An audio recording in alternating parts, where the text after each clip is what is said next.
ನಮ್ ಎದುರಿಗೆ ಬಂದು ನಿಂತ್ರೆ ಯಾರು ಆಶ್ಚರ್ಯ ಪಡಬೇಕಾಗಿಲ್ಲ. ಇದು ನರೇಂದ್ರ ಮೋದಿ ಮಾಡಿದ ಕೆಲಸ. ಹೇಳಿದ್ರಲ್ಲ ನರೇಂದ್ರ ಮೋದಿ ಹೇಳಿದ್ರಲ್ಲ, ಏನ್ ಹೇಳಿದ್ರು ಗೊತ್ತೇನು? ನಾನು ಪ್ರಧಾನಮಂತ್ರಿ ಅಲ್ಲಪ್ಪ, ನಾನ್ ಚೌಕಿದಾರನಾಗಿರ್ತೀನಿ. ಯಾವುದರ ಚೌಕಿದಾರ? ಯಾವುದರ ಕಾವಲುಗಾರ? ನಿಮ್ಮ ಬೊಕ್ಕಸದ ಕಾವಲುಗಾರನಾಗಿ ನಿಂತಿರ್ತೀನಿ. ಒಬ್ಬ ಕೂಡ ಇದರ ₹1 ತೆಗೆದೇ ಇರೋ ತರ ನಾನು ನೋಡ್ಕೊಳ್ತೀನಿ ಅಂತ ನರೇಂದ್ರ ಮೋದಿ ಪ್ರಾಮಿಸ್ ಮಾಡಿದ್ರು. ಆ ಪ್ರಾಮಿಸ್ಗೆ ತಕ್ಕಂತೆ ನಡ್ಕೊಂಡ್ರಲ್ಲ, ಇದು ಈ ದೇಶದ ಚೌಕಿದಾರನ ತಾಕತ್ತು ಅಂತ.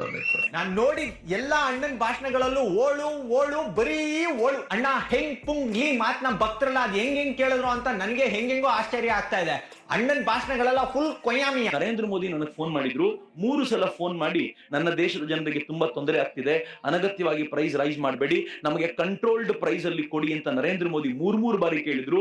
ತನ್ನ ದೇಶದ ಪ್ರಜೆಗಳ ಬಗ್ಗೆ ಇಷ್ಟು ಕಾಳಜಿ ಇರುವಂತ ಪ್ರಧಾನಿ ನಾನು ನೋಡೇ ಇರಲಿಲ್ಲ.